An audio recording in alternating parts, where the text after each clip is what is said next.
at the riots. I had people shoot stuff at me, like they take leather elastic bands and to bend the nail and shoot it like a slingshot and shoot it at me, which was very dangerous. When did they hit?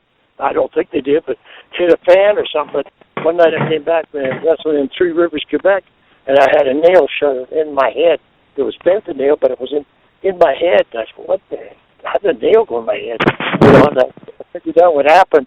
But that's just the way I had to fight my way to the ring, and especially back from the ring. The people would be so high, especially if I ended up beating the guy or they weren't happy with the finish I had. They ended up trying to beat me up. I had to fight because that's why I got in the habit of trying to always tag up with a big, strong guy like the guys like Hans Schmidt back in those days, the Cat Lad, guys like Nikolai Volkov and Nikita later on. Oh, Ray Stevens, the guys that I knew, Dick Murdoch even, that were good with their dukes, and Sweet Hands. Some guys that were real good with them knocking out people. I said, I wanted to fight the partner, you know, because that way I just got to walk behind him, you know.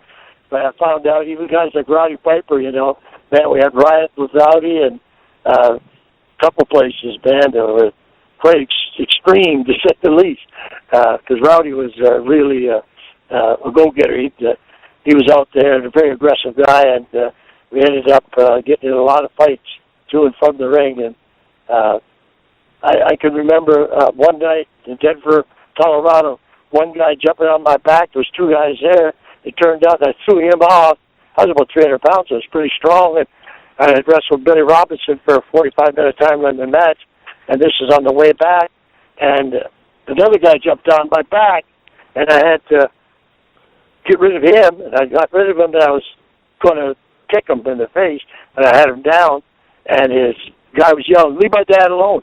The first guy was the son, but he's a grown man, and the other guy was his dad. So, what tell you how tense it had to be for them to want to jump me after the match was over, and I didn't even win the match. It was a draw, you know, type thing. So, it goes to show you that back in those days, it was so bad. Places like Puerto Rico, Boston Guards, also, they had to put up a net to go to the ring over the head of the rampway, going up to the ring to stop the people from throwing things, especially the bad guys. But, yeah, it was very, very intense that whole time down in the Mid-Atlantic, to say the least, because, you know, most of the buildings, no matter where you wrestled back in those times, especially in the South, they had a license there to sold beer, and ended up the people, by the time your match would come up towards the end of the show, they'd be half lit, and they get pretty brave then. One incident in Orlando, I got out of the building before the crowd broke, I thought, and there was a little store about a half mile down the road.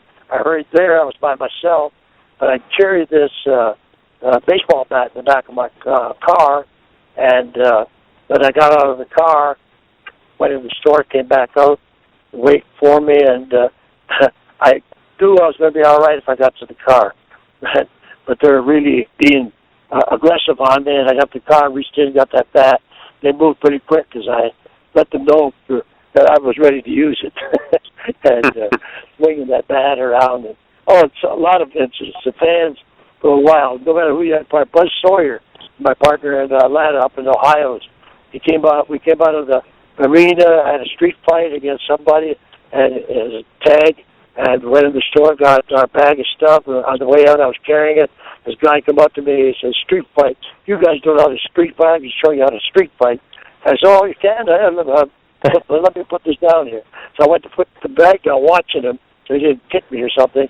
By the time I raised up again, come through the door, the guy was up in the air, was squashed him on the concrete, and was picked the guy up and was shaking him like a rag doll. And the police pulled up, and like Barney Fife got out of the car, and he had the gun pointed at Buzz, and he said, "Drop that man," like that.